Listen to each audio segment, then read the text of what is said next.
According to Chinese records, European historians have divided Khmer history before the Angkor period into three historical eras.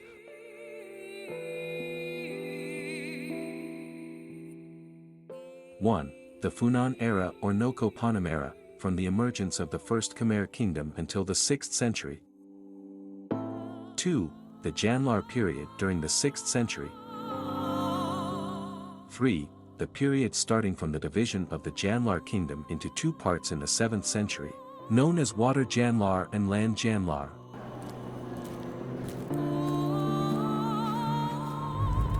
The beginning of the Khmer Kingdom.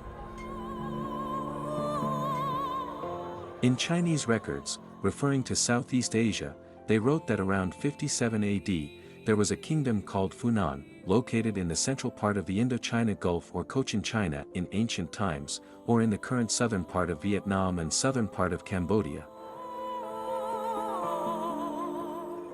According to Chinese records, the relationship between the Funan kingdom and China was such that China considered Funan a kingdom.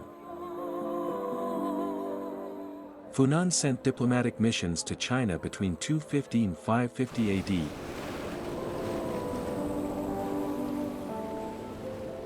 Two kings of Funan were recorded in these historical documents, though their names were written in Chinese, making it difficult for researchers to accurately determine their exact names. The first king's name was Zhu Zhan Tang. The second king's name was J. Li Toa Paimo.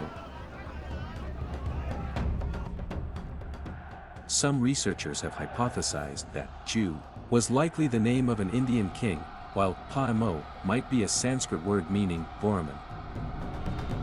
Other details remain uncertain. The records mention King Pharn Mon or Pharn Jir Mon in Chinese, as a brave and powerful leader who fought against small kingdoms near the Thai Gulf, particularly in the Malayan region, to establish trade connections with Indian traders. His successor, King Pharn Jarn, was described as seizing power and expanding trade relations with Indian traders, even sending diplomatic missions to the Kantara region in the northwestern part of India. Regarding the start of the Funan or Noko Panem, Chinese records describe how the daughter of King Sauma fell in love with an Indian Brahmin named Kaudinya, who had traveled to this region. The records further note that this man became a lawmaker in the Funan kingdom, introducing Indian legal systems around 400 AD.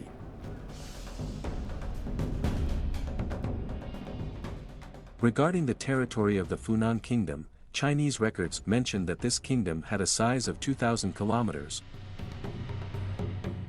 Though researchers are not yet clear whether this represents the area's total surface or merely the length of land stretching along the coastal region. The capital of the Funan kingdom was located near a river, approximately 250 kilometers away from the coastal area.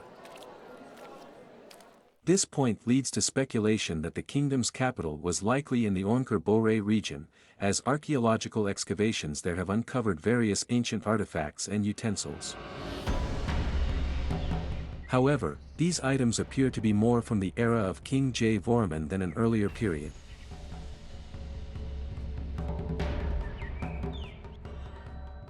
During King Jayavarman's era, Chinese documents record that he passed away in the year 514, and his successor was King Rotak Varman, the son of a concubine who had killed the royal heir who was supposed to inherit the throne.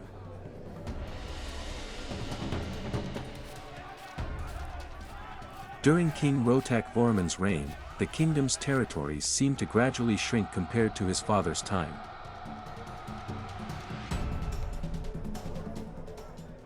King Kwanak Varman, who was King Jayavarman's son but with a different mother, also appeared to rule simultaneously, but primarily controlled the southernmost part of the Indochina peninsula.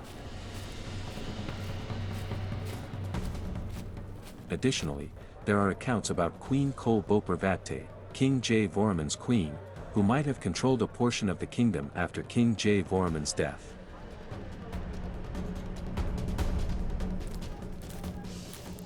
From the years 500 to 700,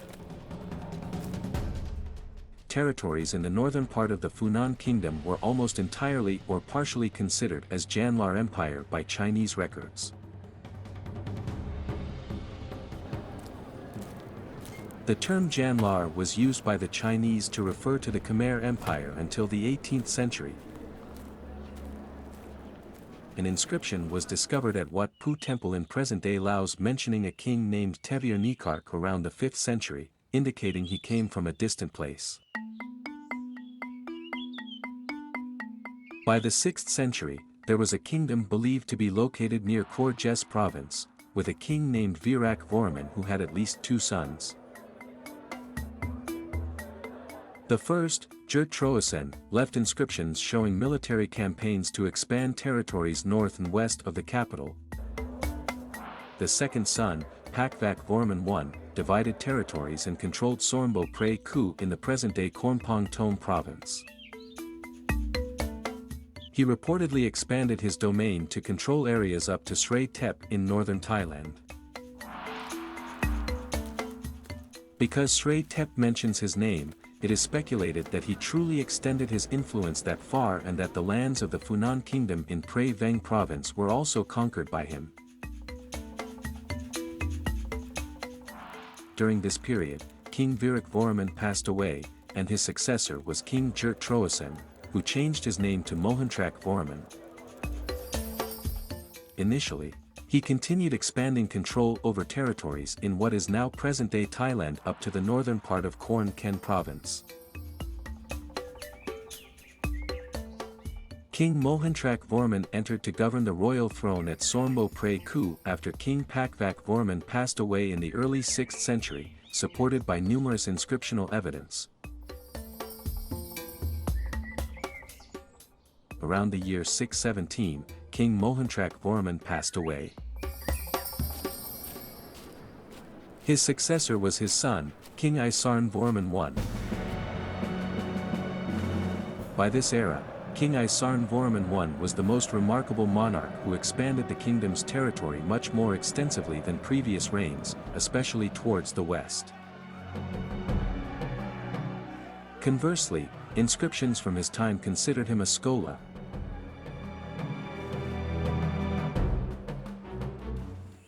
Besides constructing numerous religious sites in Sormbo Prey Ku, King Isanvarman I also arranged the marriage of his daughter with a king from the Jarmpa kingdom, thereby strengthening the friendship between the Khmer and Jarmpa kingdoms.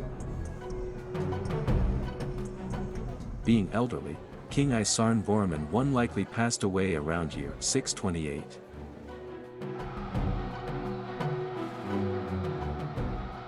After his death, the territories he had worked to expand and protect were lost during the reign of his son, King Pakvak Vorman II, who ascended the throne at Sormbo Prey Ku in the mid-6th century.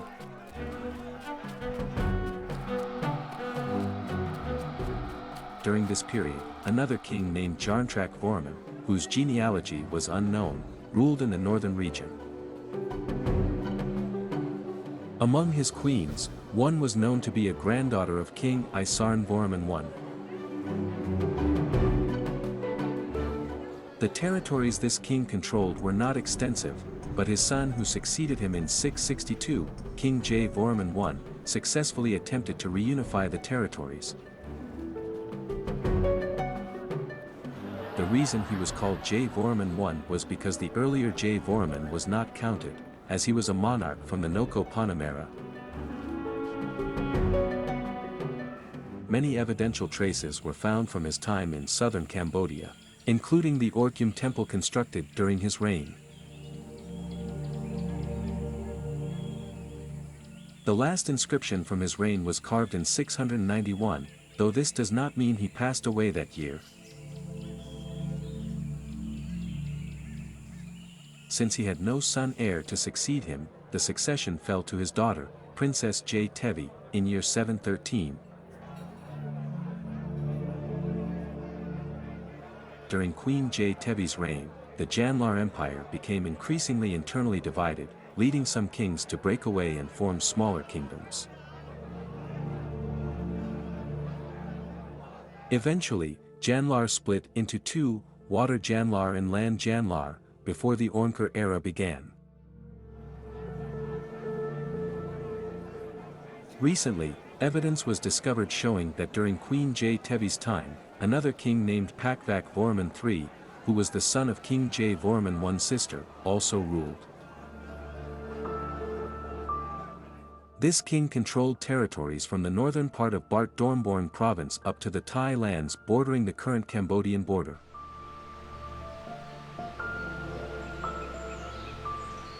Until the year 802, a coronation ceremony was held at Kulen Mountain in the Hariharale Kingdom, marking the beginning of the new Angkor era under the rule of King Vorman II.